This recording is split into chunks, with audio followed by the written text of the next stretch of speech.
Praise God, He takes us as we are, and He changes us more and more into His image.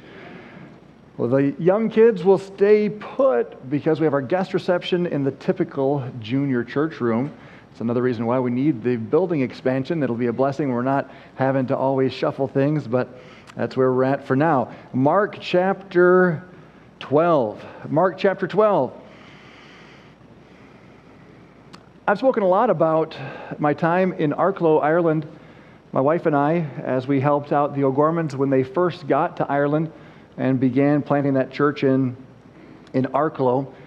And I was shocked how many people in Ireland, though they claimed to be Christian or they claimed to be Catholic, they identified as atheists. I thought, that's interesting.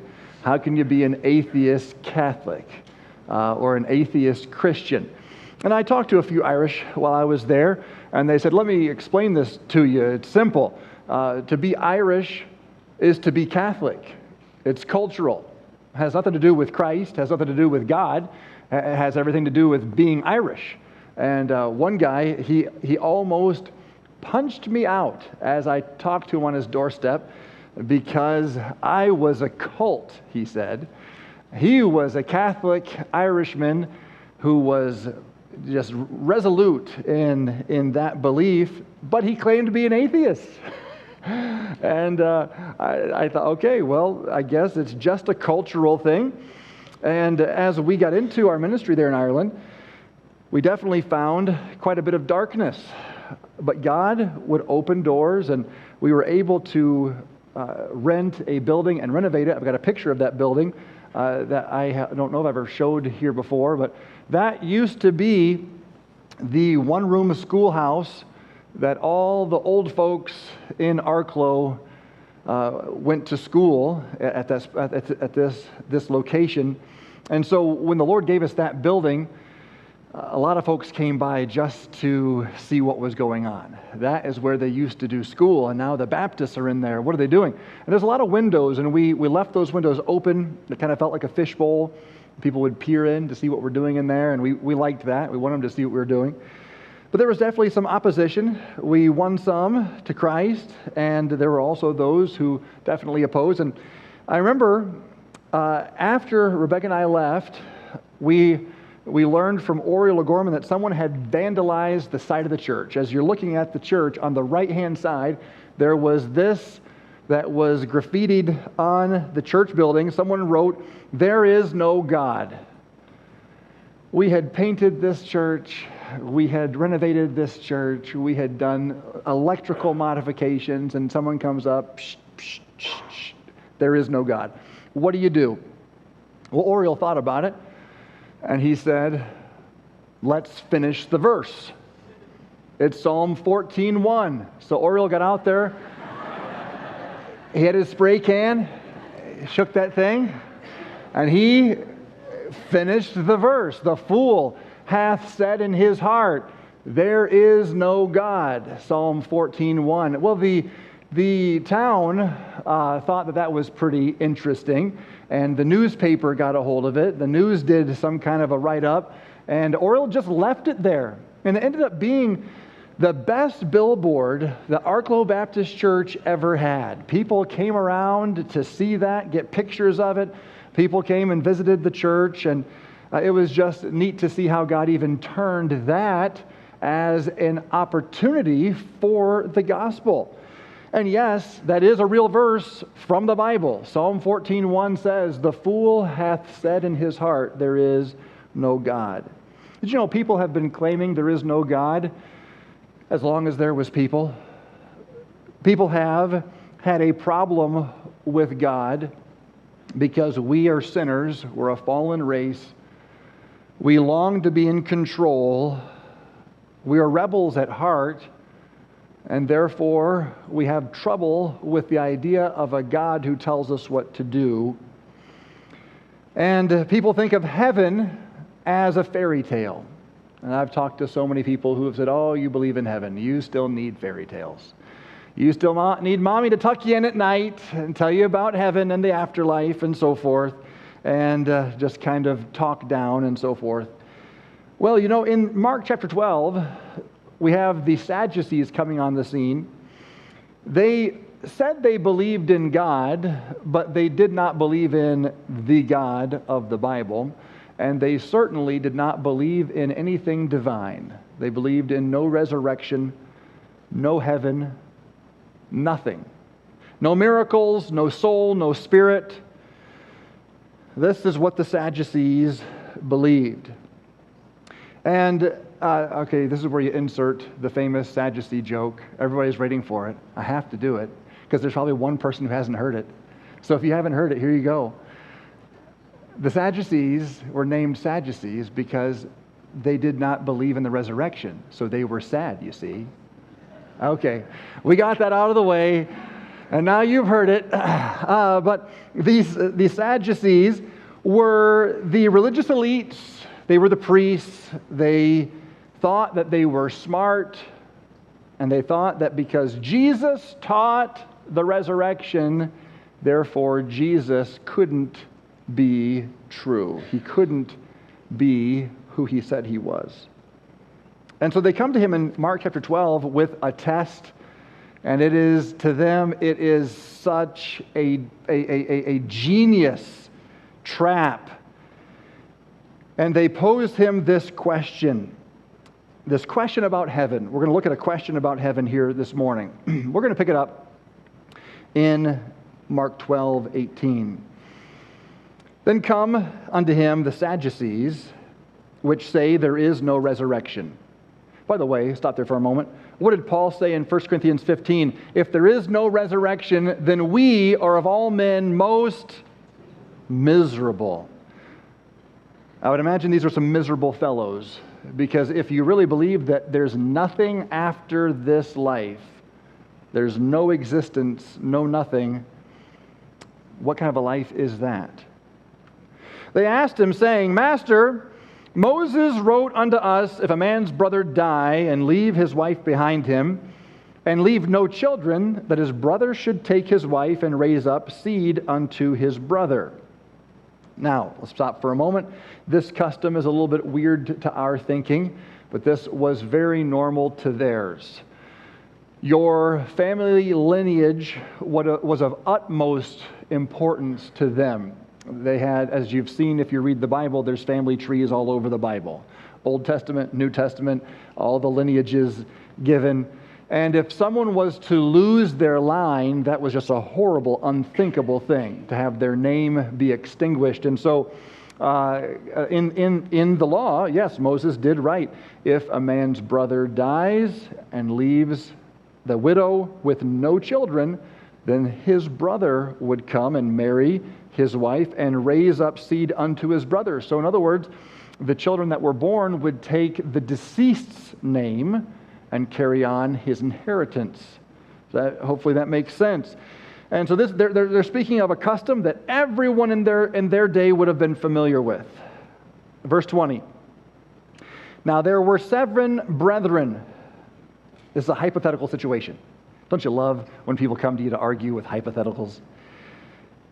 Now there were 7 brethren, and the first took a wife, and dying left no seed, and the second took her and died, neither left he any seed, and the third likewise, and the 7 had her and left no seed. Last of all, the woman died also. Okay, if I was number 7, I'd be thinking twice about getting, but then again, this is a hypothetical. So here's the punchline. In the resurrection, therefore, when they shall rise, whose wife shall she be of them? For the 7 had her to wife, and they are just congratulating each other. We got him, yes. What's he going to say to this one? And Jesus, answering, said unto them, Do ye not therefore err, because ye know not the Scriptures, neither the power of God? For when they shall rise from the dead, they neither marry, nor are given in marriage, but are as the angels which are in heaven. And as touching the dead, that they rise, have ye not read in the book of Moses, how in the bush God spake unto him, saying, I am the God of Abraham, and the God of Isaac, and the God of Jacob. He is not the God of the dead, but of the living. Ye do therefore greatly err." This, no doubt, would have surprised them that he had an answer. To them, they interpreted life through their experience, and they interpreted any idea of an afterlife through their experience. And any idea of immortality, they understood that by means of their mortality. And so what did they end up with? Very limited understanding. How do you help someone whose perspective is so limited? Can you imagine? I'm thinking of that book, A Connecticut Yankee in King Arthur's Court. And I think they made a movie or two off of that concept. The idea of a modern day guy gets transported back in time to King Arthur's day and tries to explain modern conveniences. And of course, what does the modern individual seem, how do they come across as they try to explain those things to an ancient civilization? You seem like a madman. You seem crazy. And the irony is, you're the smartest man in the room. But everybody else has a different experience, and they all are looking at you, interpreting what you're saying through their experience, and you can try to explain all kinds of science and medicine and advances and technology and wisdom and this and that and the other thing, but how in the world are you going to get someone to understand when they're just so limited? The most brilliant men of the Dark Ages could not conceive of what we experience today. And so you have the Sadducees. They've got it all figured out. And Jesus, the Son of God, who understands heaven, he understands the resurrection, he understands it all. He was there when it was created. He's trying to play along with their little game. He's trying to answer their question about heaven, but the problem is, it is hard to help someone who is determined to fit all of the immortal into their mortal brain and not take anything by faith.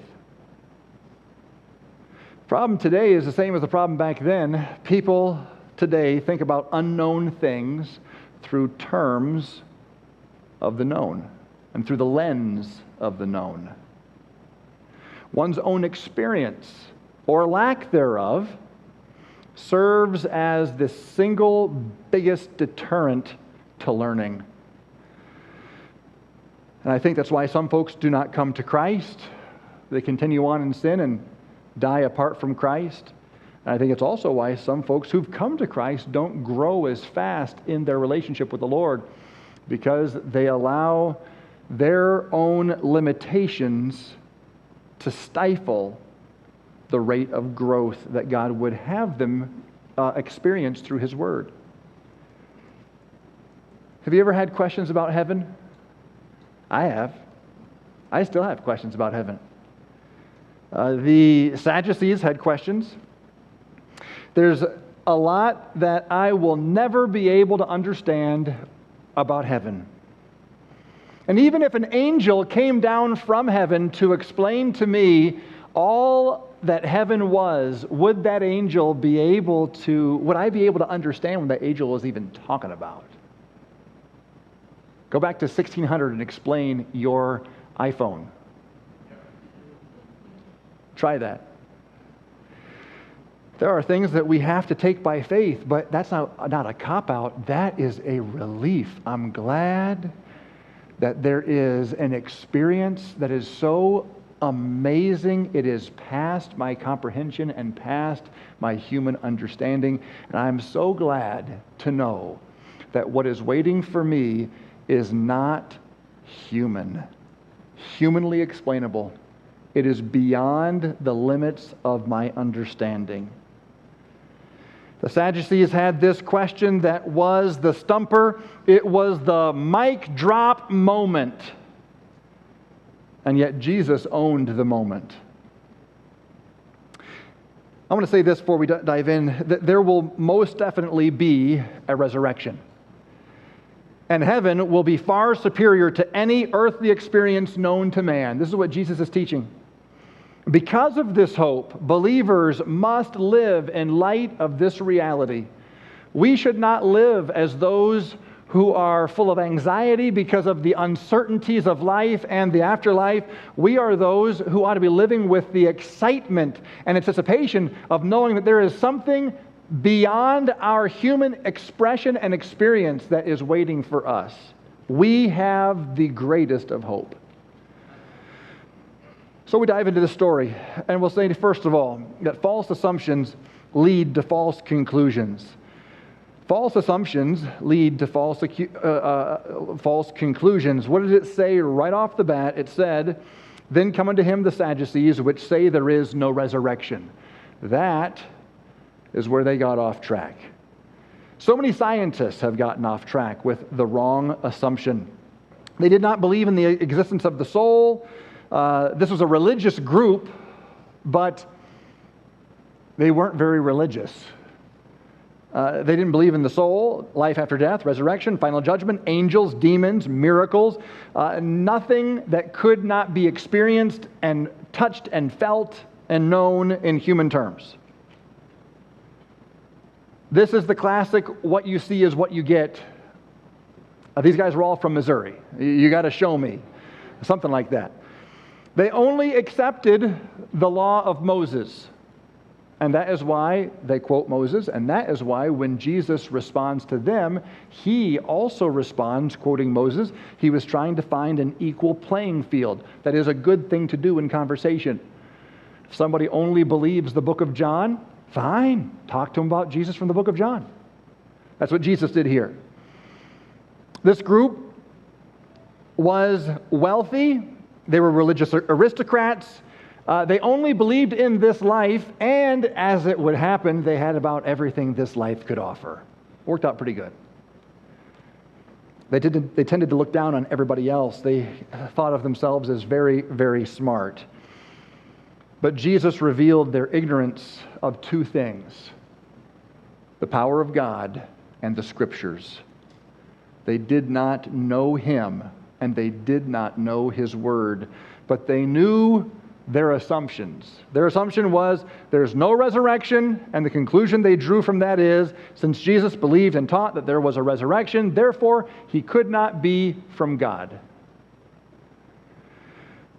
Could not be from God, because you stepped out of bounds on our assumption.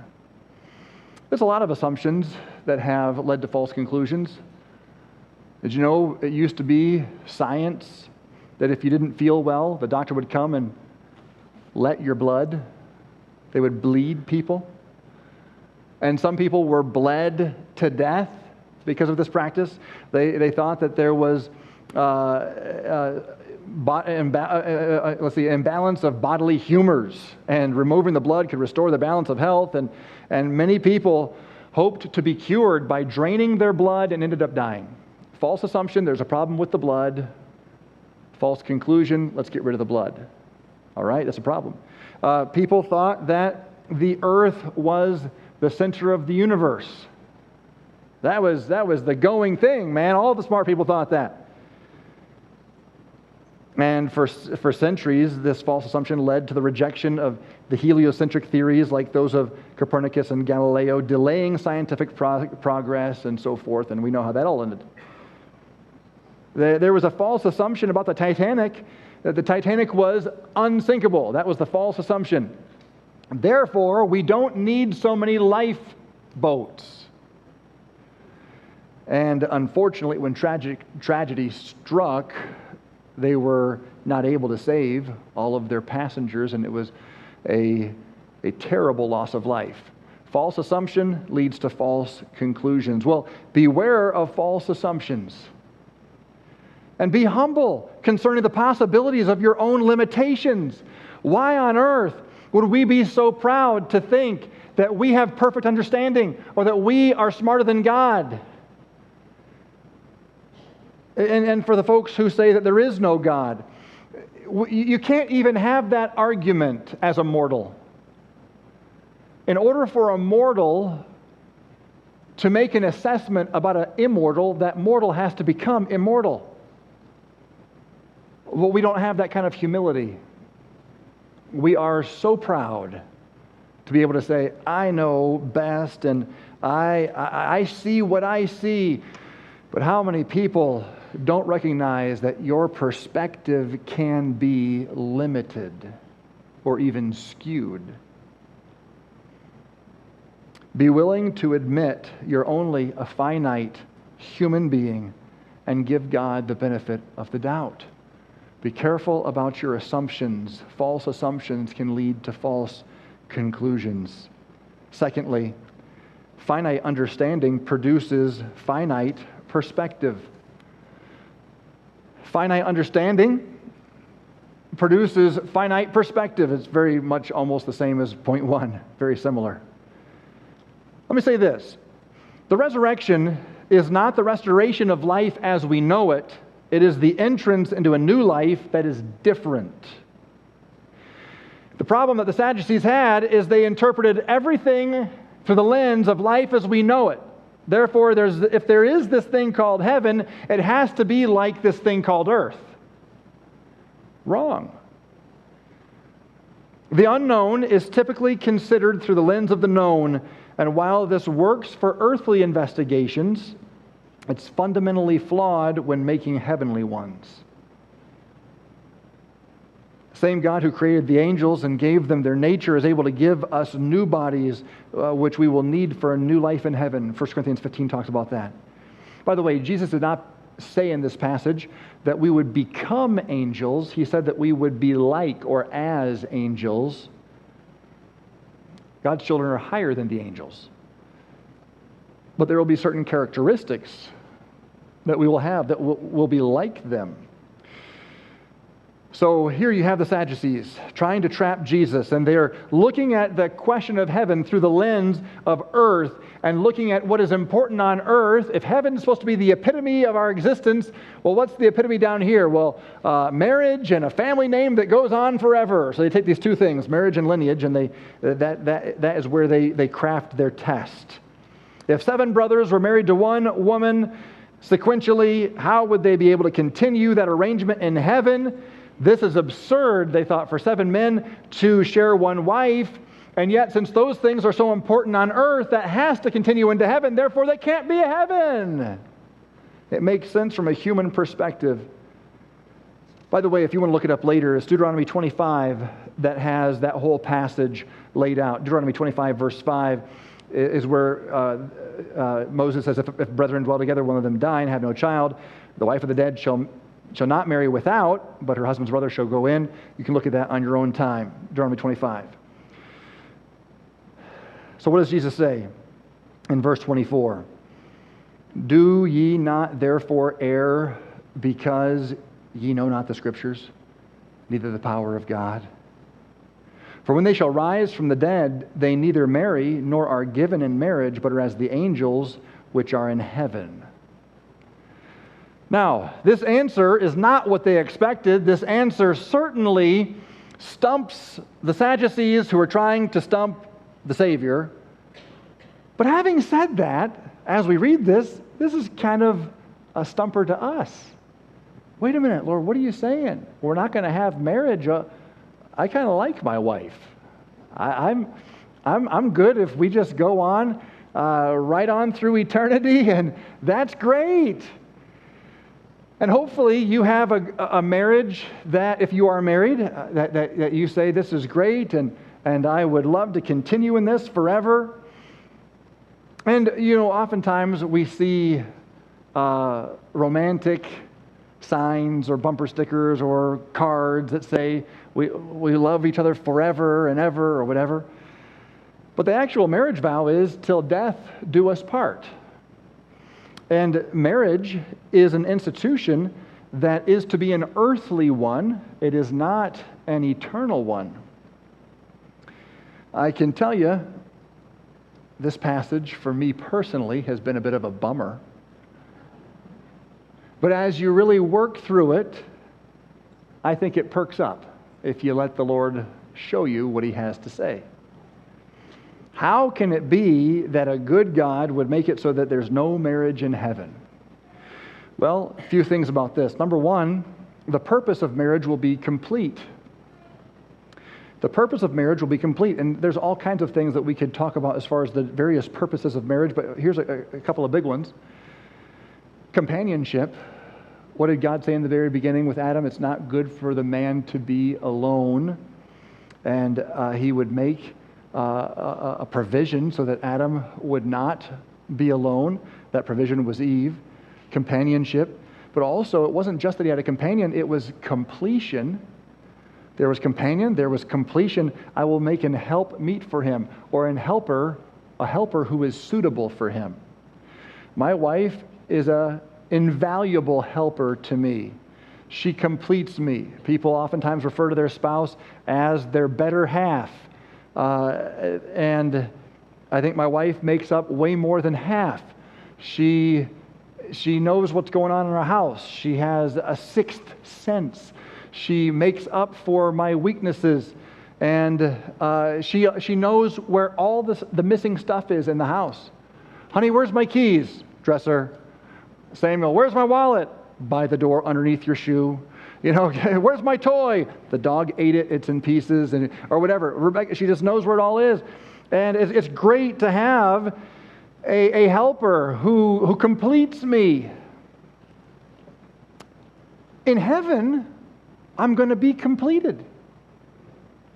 In heaven, I won't need companionship. Jesus will be there. So companionship, completion, procreation, be fruitful and multiply, Adam heard. Replenish the earth, subdue it. Well, by the time all of this earth is done, all of the procreation will be complete, and everyone who will be here, and there will be no need for that. And so a lot of these aspects or I should say all of these aspects of the reason, the purpose for marriage will find completion. But I really like marriage, and it's wonderful, and it is a pleasurable, meaningful, fulfilling experience. Well, next, the pleasure of marriage will be superseded. If marriage is great, guess what? God's got something greater. As the teens would say,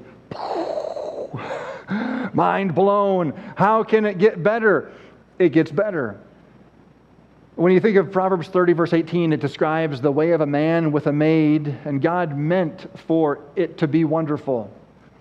And there's a lot in the Bible that talks about the wonders of a man being joined to a woman in marriage, the Song of Solomon, and in the New Testament. Psalm 16, though, says this in verse 11, "Thou wilt show me the path of life, in thy presence is fullness of joy. At thy right hand there are pleasures forevermore." We cannot even fathom the pleasures of His presence and the pleasures of His right hand that will be forevermore, not till death do us part. There will be no death in heaven. Psalm 34:8 says, "O taste and see that the Lord is good. Blessed is the man that trusteth in Him. He is good. He does all things well. And if He is gone to prepare a place for us, it will be exactly what is best." Romans 11:33 says, "Oh, the depth of the riches, both of the wisdom and knowledge of God. How unsearchable are His judgments and His ways past finding out." If you're like me and you say, "Man, I'm kind of disappointed that there won't be marriage in heaven, because marriage is great." Well, the hope that we can cling to is that, first of all, we are going to see each other. My spouse will be there, and we will all be there together. But I guess here's the exciting part: is as good as marriage is, God's heaven eclipses it all. It's the best of the best. His presence will be like nothing we have ever known. And I'll tell you, as good as our friendships are and relationships are and our marriages are, when we are beholding the Lamb, that's going to be an experience that we have never had and nothing can compare to. How can you be married and have that relationship when there is a relationship with the Lord that is so much higher than all of that? The pleasure of marriage will be superseded. The purpose of marriage will be complete, and the picture of marriage will be fulfilled. Marriage is a picture of Christ and the church. We hear this at every wedding. Somewhere in the wedding, this is referenced. Husbands, love your wives, Ephesians 5 says, even as Christ also loved the church and gave himself for it, that he might sanctify it and cleanse it with the washing of water by the word, that he might present it to himself a glorious church, not having spot or wrinkle or any such thing, but that it should be holy and without blemish. So ought men to love their wives as their own bodies. He that loveth his wife loveth himself, for no man ever yet hateth his own flesh, but nourisheth and cherisheth it, even as the Lord the church. For we are members of his body, of his flesh, and of his bones. For this cause shall a man leave his father and mother, and shall be joined unto his wife, and they two shall be one flesh. This is a great mystery. I speak concerning Christ and the church. Now here's my question to you from this passage. Is it a passage about marriage, or is it a passage about the church? You guys know I'm tricking you here, right? The answer is yes. Yes, it is a passage about marriage, and it is a passage about the church, and the two topics are interwoven because marriage is a picture of Christ and the church. Well, when this earthly experience has come to an end, and we are all standing before the Lord, and his church is all assembled, which is also referred to as the bride of Christ, that earthly time of this picture, this institution called marriage, will have served its purpose. The picture now is removed and the real thing comes in its place. So the picture will be fulfilled, Christ and his church, and the church united with Christ. Revelation 21:9 says, there came unto me one of the seven angels which had the seven vials full of seven last plagues, and talked with me, saying, come hither, I will show thee the bride, the Lamb's wife. That's the church. And he said in verse 9 of chapter 19, right, blessed are they which are called unto the marriage supper of the Lamb. And he said unto me, these are the true sayings of God. There will be the bride of Christ, and all of the saved will be a part of that bride of Christ. And there will be a marriage supper of the Lamb. And the earthly picture of marriage that was looking forward to this will now be fulfilled. Wow, the Sadducees thought they had him. They were going to stick it to him. What are you going to do with this? And he makes them look like little kids who have some sleight of hand trick, and you watch them put the thing up their sleeve. You know, where's the thing? It's in your sleeve. There's the feather right there. Yeah, you're pretty smart, except you're dealing with Jesus. You're talking about heaven, except Jesus has been there. Beware of shaping your theology around earthly limitations or human reasoning. Trust Scripture. And also trust that God knows what is best. And any experience in this life that you would say, I cannot live without. Oh, I could never live without this person, or I could never live without this experience or this thing. Just recognize there is so much more in Jesus and so much more that he has in store for you. Don't limit yourself and shape your theology around earthly limitations or human reasoning. Have you allowed your knowledge of God to be limited by your experience? That's what the Sadducees did. They allowed their knowledge of God to be limited by what they felt to be the most important things. My name must go on forever, and my spouse or marriage. That's the most important thing, so therefore, if heaven's all that good, it's got to include these two things. What did you just do? You just limited heaven through your limited understanding. I'll also just add here, for anyone who's ever wondered, especially like the teenagers and young people who are maybe you grew up in church and you've had this question, I wonder what the other churches believe, and I wonder if I'm in the right church. You ever have that thought? I had that thought. My dad was my pastor. All of his brothers were pastors. My grandpa was a pastor. My mom's family was all pastors, and my grandpa on my mom's side was a pastor. It's like all these pastors in Baptist churches, so of course, boom, I was born here. But what if I was born in the wrong one? And what if there's something else? So I did do my own due diligence. I searched here and searched there a little bit, and very curious. You know what is helpful in determining man-made religions? They all seem like they could have been created by the Sadducees. They take earthly experience and earthly ideals and make heaven into that. For instance, don't worry, believe what we believe, you'll get 25 virgins in the afterlife. That's actually icky. No disrespect to anybody. But that's gross. But that is also what some people believe. And why shouldn't it be icky? Men are icky. Mankind is sinful and fallen and depraved, and we like a lot of nasty stuff. And so if you have a man who's fallen and depraved, and you say, make a religion, what's that guy going to do? Well, here's the stuff I like. I'll just put that in heaven. That would be heaven. You can go around to religion after religion after religion, and you will find when you come to the point about the afterlife, what is the afterlife to this religion? And when you hear them talk and they relate to you a bunch of human stuff, you know a human wrote that. This is just some dude who wants power, fame, fortune, and a lot of women. What is that? Just another man-made farce. But Jesus blew their minds.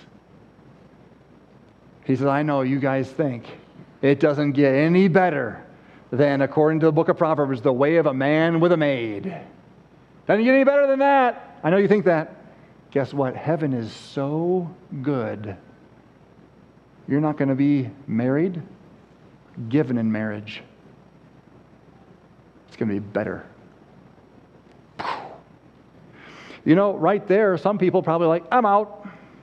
Nope, I'm done. That guy does not have what I want. I'm going shopping. And you can go shopping, and you can shop all the different religions, and you can find some religion that will peddle you exactly what you want to be in the afterlife. I would rather not have a Burger King version of heaven. Have it your way. He went to prepare a place for me. I want whatever that is. And it's going to be the best that I could ever imagine. Better than I could ever imagine. Beware of other man-made religions and beware of their common red flags. But I want to ask you this as well. Has your finite understanding produced a finite perspective of God? The thrill of a blessed marriage should serve as a taste of what God has in store for His bride, not the essence of it. So remember, false assumptions lead to false conclusions. Secondly, finite understanding produces finite perspective. But thirdly, knowledge of God and His Word protects from error. Why did the Sadducees get into this spot in the first place? They didn't know God and they didn't know His Word. There's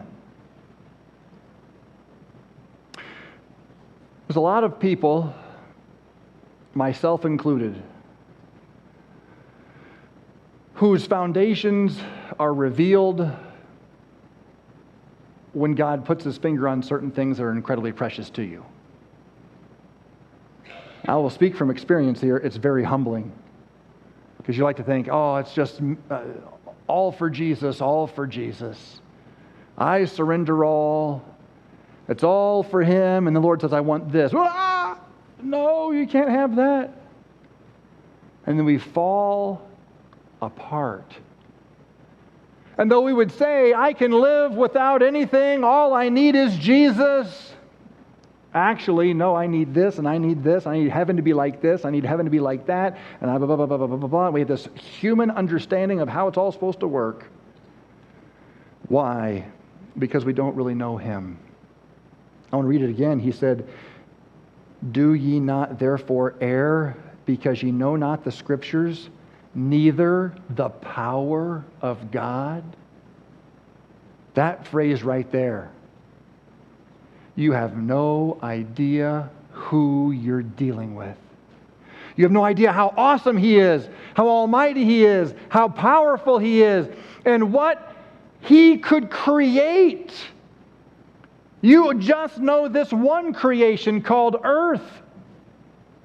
You cannot conceive of what He is and what He can do. And since you do not know that God, you really don't trust that God, and you have limited yourself to just your human understanding and experience. I'll tell you, that scares me. I don't want to live that way. I don't want to miss a direction I should go by faith because my human understanding limits me. Proverbs 3, 5, and 6, we could all quote it. It says, trust in the Lord with all thine heart, and lean not unto thine own understanding. In all thy ways acknowledge Him, and He shall direct thy paths. He says, as touching the dead, that they rise, have ye not read in the book of Moses, how in the bush God spake unto him, saying, I am the God of Abraham, and the God of Isaac, and the God of Jacob. He's not the God of the dead, but the God of the living. Ye do therefore greatly err. And I don't have time to go into all that right now, but I will say, they were reasoning in a way that was so insufficient, because they did not know God and they did not know the Scriptures. The very Scriptures they claimed to believe, Deuteronomy, said, I am the God of the living. This also is why we as believers don't sorrow the same way others sorrow when we lose someone to death. Because we know that He is the God of the living.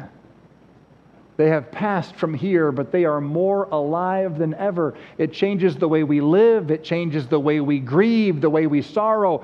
Knowing God and knowing His Word is so pivotal to the Christian life.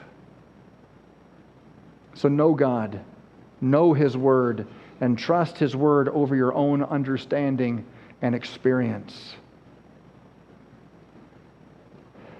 Trust in the Lord with all your heart. Lean not unto your own understanding. In all thy ways acknowledge Him, and He shall direct thy paths. God's bigger than you and me, and I'm glad for that.